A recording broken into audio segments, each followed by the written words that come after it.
Hello बच्चों, स्वागत है आप सभी का यूनिवर्सल ट्यूटोरियल फिजिक्स वाले सेशन में। और बच्चों आज हम सब पढ़ने वाले एक नया टॉपिक जो इम्पोर्टेंट है बोर्ड के अनुसार, और इससे संबंधित बच्चों क्वेश्चन भी बोर्ड एग्जाम में पूछे जाते हैं। वो टॉपिक है एक्सरे, यानी एक्सरे के बारे में। आज एक्सरे के बारे में पढ़ेंगे। आप सबने एक्सरे करवाया होगा, लेकिन एक्सरे क्या ही आज तक नहीं समझ पाए बच्चों। तो आइए इसको आज वीडियो के माध्यम से, 3D वीडियो के माध्यम से एक्सरे समझेंगे कि एक्सरे कैसे उत्पन्न किया जाता है, एक्सरे उत्पन्न होने के लिए क्या क्या चाहिए, ये एक्सरे उत्पन्न हो सकता है, और इसका क्या कारण है बच्चों कि एक्सरे उत्पन्न होता है, उसका कारण भी जानेंगे डिटेल में बच्चों। तो यहाँ पे देखिए आज का लेक्चर एक्सरे से संबंधित है। आप वीडियो में अंत तक बने रहें, जिससे आपको एक्सरे से सारे कॉन्सेप्ट बच्चों अच्छे ढंग से क्लियर हो जाए। तो बच्चों यहाँ पे सबसे पहले हम वीडियो के माध्यम से आपको समझाना चाहते हैं कि एक्सरे क्या है। यहाँ पे एक सेटअप दिखाएगा बच्चों, इससे एक्सरे उत्पन्न किया जाता है। कोई हार्ड सेटअप नहीं है, बहुत ही आसान है। एक ग्लास लिया जाता है जो बहुत ही मजबूत होता है, और इसके अंदर बच्चों उच्च कोटि का निर्वात रखते हैं, वैक्यूम। और इसके अंदर दो इलेक्ट्रोड होता है, दो प्लेट कह सकते हैं, दो धातु का प्लेट। एक धातु की प्लेट को बैटरी से जोड़ते हैं, इसको यहाँ पे इस प्लेट को बोलते हैं, या धातु को बोलते हैं टंगस्टन बोल सकते हैं, और यह बैटरी से जुड़ा रहता है। और दूसरा बच्चों जो धातु की प्लेट है वो इसको टारगेट बोलते हैं, लक्ष्य भी कह सकते हैं, दो तांबा की भी ले सकते हैं। और उच्च गलनांक ले जाता है, उच्च गलनांक और अधिक परमाणु वाले प्लेट, धातु का प्लेट लिया जाता है। क्यों लिया जाता है बच्चों? इसलिए कि हम बताएंगे कि इलेक्ट्रॉन यहां से निकलकर इस टारगेट पर टकराएगा, और इस दोनों इलेक्ट्रोडों के बीच बच्चों क्या करते हैं, एक प्रत्यावर्ती धारा स्रोत के साथ देखिए जुड़ा हुआ है, जिसका वोल्टा बच्चों कितना होता है, 20,000 वोल्ट या 25,000 वोल्ट का एक प्रत्यावर्ती धारा स्रोत के साथ जोड़ दिया जाता है। अब जैसे जोड़ते हैं तो क्या होता है बच्चों, आप देख सकते हैं वीडियो में यहाँ पे। और इस साइड देखते हैं बच्चों एक नली लिया गया है जो पानी की सहायता से इसको ठंडा करने के लिए। आइए फिर देखते हैं पिक्चर में। इसको बच्चों क्या लिखे है, फिलामेंट है, जिसको कैथोड भी कह सकते हैं। और इसको बात देखिए बच्चों, टारगेट है, इसे एनोड कह सकते हैं। और इसके अंदर बच्चों प्रेशर दाब जो है, कोटि है, निर्वात है, कितना 10⁻⁻6 mm मरकरी, यानी अंदर में वैक्यूम है बच्चों। लो टेंशन बैटरी, यानी इसकी बैटरी की सहायता से इस टंगस्टन को जोड़ा गया है। और जब बैटरी से धारा प्रवाहित होता है तो टंगस्टन गर्म होता है बच्चों, और गर्म होने के कारण उससे इलेक्ट्रॉन निकलता है। क्योंकि आप सब ने पढ़ा होगा कि जब किसी धातु की प्लेट को गर्म किया जाता है तो उससे इलेक्ट्रॉन निकलता है तापीय प्रभाव के कारण।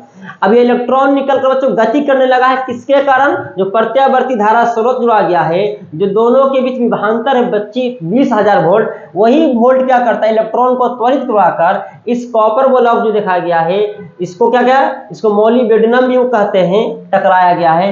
अब टकराता है तो ताप अधिक होने के कारण इसको ठंडा करने के लिए तो जल प्रवाहित किया गया है। अब देख सकते हैं पिक्चर में। अब यहाँ पे इलेक्ट्रॉन लगातार टकरा रहा है बच्चों, इससे क्या होगा, इस प्लेट से, इस टारगेट से एक रे निकलेगा जिसका नाम रखते हैं एक्स किरण। एक देखिएगा एक रे निकलता है, अब देखिए वीडियो में। तो बच्चों यहाँ पे आप सेटअप कोई हार्ड नहीं, आप क्लियर कर चुके हैं कि एक गिलास लेते हैं, उसको एकदम सील कर दिया जाता है, उसके अंदर उच्च कोटि का निर्वात रखते हैं, वैक्यूम रखते हैं। क्यों रखते हैं? कि इलेक्ट्रॉन जो फिलामेंट से निकल कर टारगेट पर टकराए वो पहले ही नहीं टकरा जाए। अगर उसके अंदर कोई आयन होगा तो क्या होगा, आयन से टकरा जाएगा, धूल कण से टकरा जाएगा, इसका वेग घट जाएगा, और कम वेग से जब टकराएगा बच्चों हम बताएंगे तो ये इस टारगेट से एक्सरे यानी प्रकाश नहीं निकलेगा। वह प्रकाश को नाम रखा गया है एक्सरे। आगे हम बताएंगे एक्सरे है क्या। तो यहाँ पे अब इससे जो इलेक्ट्रॉन निकला बच्चों, इसको इलेक्ट्रॉन निकाला गया किससे, बैटरी की सहायता से धारा प्रवाहित करके फिलामेंट को गर्म किया जाता है, जो पहले भी समझा रहे हैं बार बार। और जब गर्म होता है तो तापीय प्रभाव के कारण से इलेक्ट्रॉन निकलता है। यह इलेक्ट्रॉन को त्वरित करवाने के लिए एक स्रोत लगाया गया है, प्रत्यावर्ती धारा स्रोत, जो 20,000 वोल्ट या 25,000 वोल्ट का होता है। अब ये बहुत उच्च वेग से इलेक्ट्रॉन को त्वरित कराकर इस टारगेट पर टकराता है, और टारगेट नहीं पिघले इसके लिए साइड से जल प्रवाहित किया गया ठंडा करने के लिए। और जैसे ही टारगेट से टकराता है तो इससे एक प्रकाश निकलता है, एक अदृश्य प्रकाश जो दिखाई नहीं देता, उसका नाम रखाया गया एक्सरे। यहाँ पे बच्चों वीडियो के माध्यम से आपको दिखा रहे हैं। हाई पोटेंशियल देखिए लिखा हुआ 20 किलो वोल्ट, मतलब समझ बच्चों कितना होगा, 20,000 वोल्ट। तो देख सकते हैं आप यहाँ से पिक्चर में, कोई खास हार्ड एक्सपेरिमेंट नहीं है एक्सरे उत्पन्न करने के लिए। ये सबसे सिंपल सेटअप है। यहाँ पे एक्सरे उत्पन्न हो रहा है, रे। इस एक्सरे का काम क्या बच्चों, याद रखिएगा कि एक्सरे का काम ये है कि एक्सरे जो होता है वो किसी भी अपारदर्शी वस्तु को आर पार कर देने की क्षमता होता है। जैसे देखते हैं आप एक्सरे कराते होंगे तो आपका मांसपेशी को पार करके एक रे एक्सरे जाता है, वो हड्डी को जो फोटोग्राफी खींच लेता है। तो इसका काम है अपारदर्शी वस्तु को आर पार कर जाने की अद्भुत क्षमता होती है बच्चों। तो यहाँ पे आप बढ़िया से देख चुके होंगे, क्लियर समझ में आ गया होगा एक्सरे। अब इसका कारण समझते हैं बच्चों। पहले एक्सरे का परिभाषा पढ़ते हैं। क्यों ऐसा होता है कि टारगेट से इलेक्ट्रॉन टकराता है तो इससे एक रे निकलता है जिसका नाम एक्सरे। ऐसा क्यों होता है बच्चों, आइए कारण समझते हैं। कारण क्या है बच्चों, देखिए एक्सरे की उत्पत्ति किस प्रकार ही व्याख्या करना है। तो देखिए यहाँ पे लिखा हुआ है कि एक्स किरणों का उत्पादन कुलिस नलिका द्वारा किया जाता है। कुलिस नलिका, इस नली को 1913 ईस्वी में डॉक्टर कुलिज ने बनाया था, इसलिए इसका कुलिस नलिका रखा गया। इसमें कठोर कांच का एक गोलाकार बल्ब होता है जिसके अंदर लगभग 10 के पावर -6 mm का उच्च निर्वात उत्पन्न करने के लिए सील कर दिया जाता है। उत्पन्न करके सील कर देता है, नहीं वैक्यूम पैदा कर देता है अंदर में, क्योंकि आयन रहेगा, धूल करने का टकरा जाएगा इलेक्ट्रॉन। इसमें 2 इलेक्ट्रोड लगे होते हैं, बताए थे भी। तंतु F टंगस्टन का बना होता है जिस पर बैटरी नियंत्रित धारा प्रवाहित करते हैं। तंतु के गर्म होने पर उस तापमानिक नहीं होता, तपायनिक होना चाहिए, यह होगा तपायनिक प्रभाव के कारण इलेक्ट्रॉन निकलने लगता है। पढ़ा है बच्चों फोटो इलेक्ट्रिक इफेक्ट में, तपायनिक उत्सर्जन। जब किसी धातु को प्लेट को गर्म किया जाता है तो उससे इलेक्ट्रॉन निकलने लगता है। इस घटना को तपायनिक उत्सर्जन कहते हैं या तपायनिक प्रभाव कहते हैं। इनके उत्सर्जन का दर तंतु के ताप अर्थात उसमें प्रवाहित धारा पर निर्भर करता है कि जितना ज्यादा धारा प्रवाहित करेंगे तंतु उतना ज्यादा गर्म होगा, और तंतु जितना ज्यादा गर्म होगा उतना ज्यादा इलेक्ट्रॉन से निकल जाएगा। इसलिए लिखा उत्सर्जन की दर निर्भर किया ताप पर अर्थात प्रवाहित धारा पर। इसमें तंतु से निकलने वाले इलेक्ट्रॉन एक बारीक किरण पुंज के रूप से में संकेंद्रित होते हैं। बारीक पतला किरण पुंज बनता है। निकले इलेक्ट्रॉन को टकराने के लिए एक धातु प्लेट लिया जाता है जो उच्च गलनांक का होता है। इसे ठंडा करने के लिए तांबे की नली में जल प्रवाहित किया जाता है। और आगे लिख सकते हैं,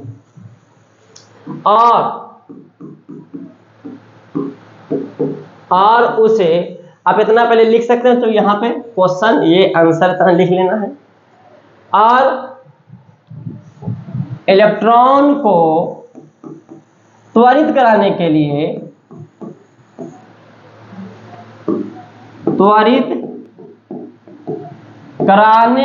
बनावट में बच्चों कह सकते हैं उच्च वोल्टेज 10 कह सकते हैं 10 नहीं 20 किलो वोल्ट या 25 किलो वोल्ट वाले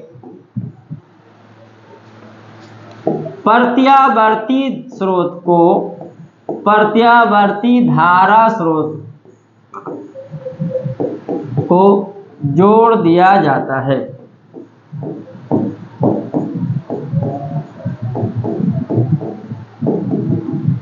लिख ले इतना।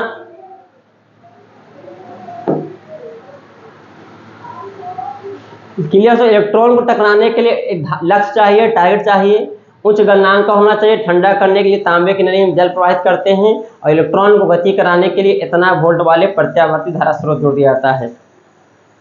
बच्चों डायग्राम ये असर बनाना है बोर्ड एग्जाम में अगर क्वेश्चन आ जाए तो। सिंपल से यहाँ पे दिखाया गया है, एक टारगेट यहाँ पे है और तंतु बच्चों यहाँ पे लिए। पिक्चर में यहाँ पे तंतु था, यहाँ पे था टारगेट, यहाँ पे तंतु है, इसको बैटरी से जोड़ा गया है। इसको गर्म करते हैं तो इससे इलेक्ट्रॉन निकलता है और इसे क्या किया गया, ऊंचाई ट्रांसफर, ऊंचाई होना चाहिए बच्चों, ऊंचाई ट्रांसफर उच्च वोल्ट वाले ट्रांसफर से जोड़ा गया जिससे इलेक्ट्रॉन त्वरित होता है और त्वरित होकर के बच्चों यहाँ पे टकराता है। शुरू में तो इसका वेग 0 होता है लेकिन धीरे धीरे इसका वेग बढ़ते बढ़ते बहुत ज़्यादा बढ़ जाता है। इससे टकराकर एक्सरे निकाला जाता है। एक्सरे यहाँ दिखाया गया है इसको ठंडा करने के लिए देखने को बच्चों से बगल से क्या गया है, जल प्रवाहित किया गया। जो मेन डायग्राम था वीडियो में हम दिखा चुके हैं। ये निर्वात इसके अंदर होता है, देखिए डैश देखिए इसके अंदर क्या है, निर्वात। वहां पे कहेंगे सर गोल टाइप का था, यहाँ पे आयताकार टाइप वाली, कोई दिक्कत नहीं। ये भी धातु का प्लेट है, ये डायग्राम बना लीजिएगा। ये ट्रांसफार्मर का संकेत बच्चों, ऊंचाई ट्रांसफार्मर जो कितना वोल्ट का है, 220 वोल्ट से, लेकिन यहाँ पे जो मिलता है स्रोत वो 20 किलो वोल्ट या उससे भी ज्यादा होगा। तो ये डायग्राम में बच्चों घोड़ाना है। कार्यविधि में कहता है कि जब लक्ष्य टी जो टारगेट है जिस पे इलेक्ट्रॉन टकराता है, तंतु एफ को किसी ऊंचाई ट्रांसफार्मर की द्वितीय कुंडली से जोड़कर लगभग इतना किलोवोल्ट का विभवांतर, देखिए बच्चों विभवांतर सुधार लेना है, विभवांतर स्थापित किया जाता है, तो तंतु से उत्सर्जित होने वाले इलेक्ट्रॉन बहुत तीव्र वेग से लक्ष्य से टकराते हैं। परिणाम स्वरूप लक्ष्य से कुछ अदृश्य किरणें निकलने लगती हैं, जिन्हें एक्स किरण कहते हैं। इतना लिख ले।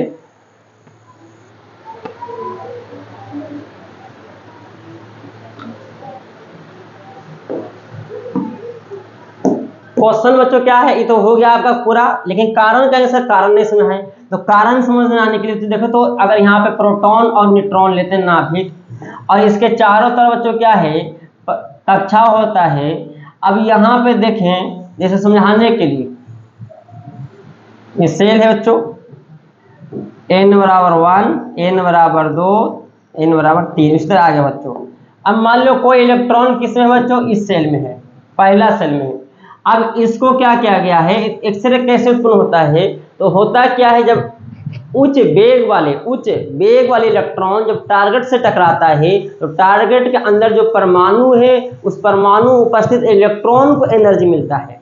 किसको एनर्जी मिलता है बच्चों, परमाणु में उपस्थित इलेक्ट्रॉन को एनर्जी मिलता है। टकराया रियल किसमें, जैसे कहते कोई किसी बस में, कोई गाड़ी जो है किसी बस से टकरा गया, या कोई वस्तु जो है बस से टकरा गया, तो बस में बैठा व्यक्ति भी क्या करता है, इसमें गति करने लगता है, त्वरित हो जाएगा, हिल जाता है।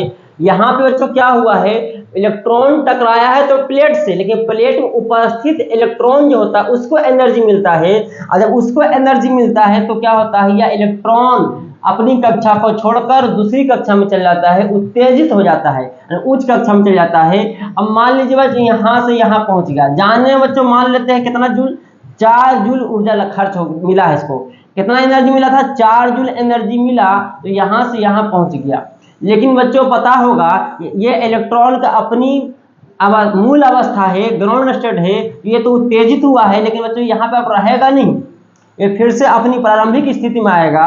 जब प्रारंभिक स्थिति में आया है तो जाने में तो बच्चों ऊर्जा देना पड़ा है, लेकिन जब ऊपर से नीचे आएगा तो होगा क्या है, ऊर्जा निकलेगा। जो ऊर्जा निकलेगा किसके रूप में निकलेगा बच्चों, फोटोन अर्थात प्रकाश के रूप में निकलेगा, और उसी प्रकाश का नाम रखा गया है एक्सरे।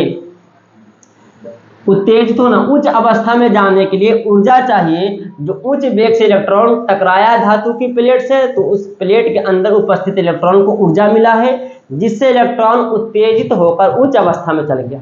लेकिन वो अपनी प्रारंभिक स्थिति में आना चाहेगा, जिस अवस्था में से पेन को ऊपर फेंके बच्चों तो एनर्जी मिला तो ऊपर चलाया है, लेकिन अब जितना एनर्जी जाने में दिए हैं तो उतना ऊपर उठा है, और फिर से वो क्या होगा, प्रारंभिक स्थिति में आएगा तो उससे उतना ही ऊर्जा बच्चों क्या करेगा, पेन हरास करेगा। हमने मान लेते 10 जूल एनर्जी दिया है तो ऊपर उठा है, अब ये 10 जूल क्या करेगा, ऊपर तो उठा, लेकिन फिर अब जैसे नीचे गिरेगा 10 जूल ऊर्जा का ह्रास होगा।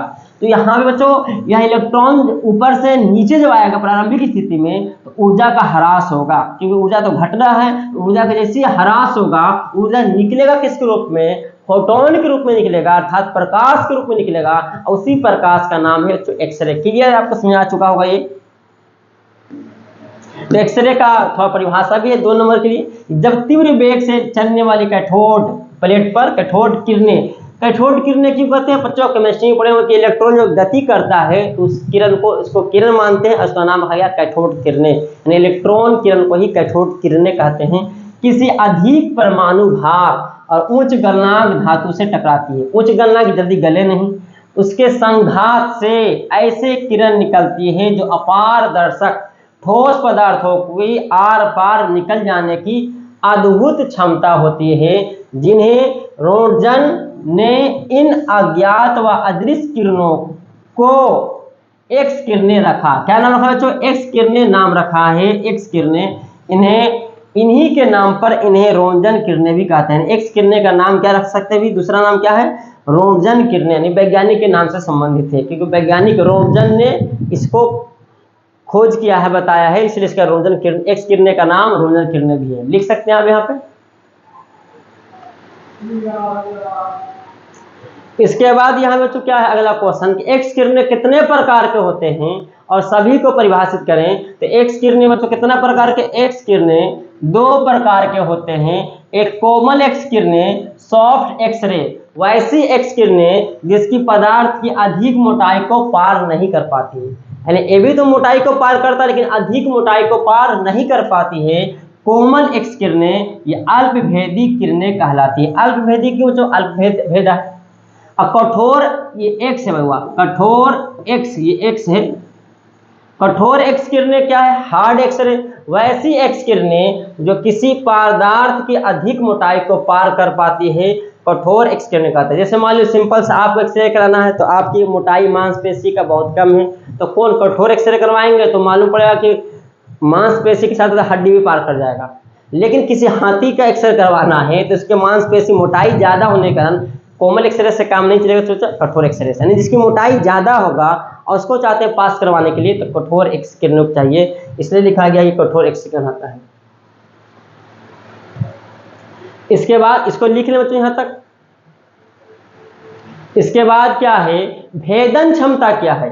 तो लिखा हुआ एक्स किरणों की परिभाषा है कि एक्स किरणों की अपारदर्शक ठोस पदार्थों को आर पार निकल जाने की क्षमता को भेदन क्षमता कहते हैं। यानी आर पर निकल जाने की क्षमता को क्या कहते हैं? तो भेदन क्षमता, नहीं भेदने की क्षमता ज्यादा है। पहला पॉइंट नोट में, कठोर एक्स किरणों की भेदन क्षमता अधिक होती है। अभी बताएं, क्योंकि कठोर एक्स किरणों ऊर्जा बहुत, कठोर एक्स किरणों की ऊर्जा बहुत अधिक होती है, इससे ज्यादा मोटाई को पार करता है। जबकि कोमल एक्स किरणों की भेदन क्षमता कम होती है, क्योंकि कोमल एक्स किरणों की ऊर्जा बहुत अधिक होती है। इतना लिखें।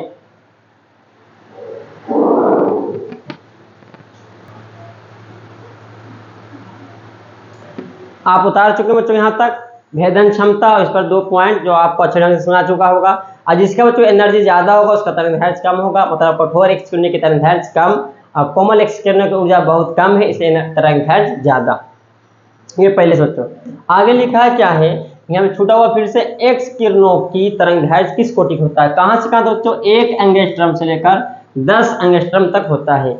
एक्स किरणों की 2 प्रमुख गुण लिखे, 2 प्रमुख। तो पहला है क्या? तो ये किरण निर्वात में प्रकाश के वेग से चलती है, और दूसरा ये विद्युत और चुंबकीय क्षेत्र दोनों से अप्रभावित होती है। क्योंकि बच्चों प्रकाश है, एनर्जी है, तो एनर्जी तो न विद्युतीय क्षेत्र में ना ही चुंबकीय क्षेत्र में विक्षेपित होगा। आवेश होता तभी जाकर उस पर बल लगता, विद्युत क्षेत्र के कारण या चुंबकीय क्षेत्र के कारण चुंबकीय बल लगता है। लेकिन यहाँ तो प्रकाश एक प्रकार की ऊर्जा है, ये विद्युतीय क्षेत्र और चुंबकीय क्षेत्र दोनों से अप्रभावित होती है, यानी कोई प्रभावित नहीं होता।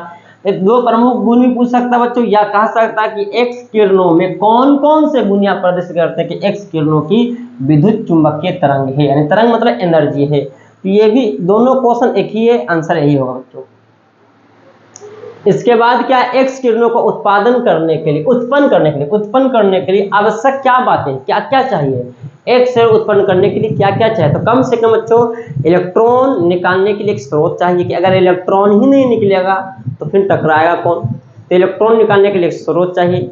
दूसरा कि इलेक्ट्रॉन निकल तो जाए लेकिन इसको गति कराने के लिए एक यंत्र चाहिए, जिसे हम प्रत्यावर्ती धारा से तो लिए हैं, दूसरा पॉइंट। तीसरा कि इलेक्ट्रॉन निकल भी गया है, त्वरित भी कर रहा है, अब टकराना चाहिए तभी तो निकलेगा एक्सरे, तो टकराने के लिए एक लक्ष्य चाहिए। कम से कम 3 पॉइंट होना चाहिए एक्सरे उत्पन्न करने के लिए, कम से कम। ये 3 में से अगर एक भी नहीं होगा बच्चों तो एक्सरे उत्पन्न नहीं हो सकता है। तो इलेक्ट्रॉन का स्रोत होना चाहिए, दूसरा इलेक्ट्रॉन का उच्च चाल से त्वरित करने के लिए युक्ति मतलब यंत्र होना चाहिए, और तीसरा लक्ष्य होना चाहिए जिस पर उच्च चाल वाले इलेक्ट्रॉन टकराते हैं। ये 3 पॉइंट है बच्चों, 3 बातें हैं, लिख लें। एक्सरे मशीन से काम करते समय डॉक्टर शीशे का वस्त्र और चश्मा क्यों पहनते हैं? तो बच्चों क्या होता है ना, जब एक्सरे जो काम कर रहा है, एक्सरे में लगातार एक्सरे कर रहा है, तो वहाँ पे शीशा का वस्त्र इसलिए पहनता है कोई व्यक्ति, जब एक्सरे पड़ता है किसी व्यक्ति के बॉडी पर, शरीर पर, तो उसके कोशिका जो होता है, सेल्स जो होता है, वो क्या होता है बच्चों, नष्ट हो जाता है। अब जब कोशिका ही नष्ट हो जाएगा तो व्यक्ति धीरे क्या होता है, तो मर जाएगा। तो इसलिए क्या कि उसका हानिकारक किरणें होता है, जैसे अल्ट्रावायलेट रे, पराबैंगनी किरणें, सब उस खतरनाक है।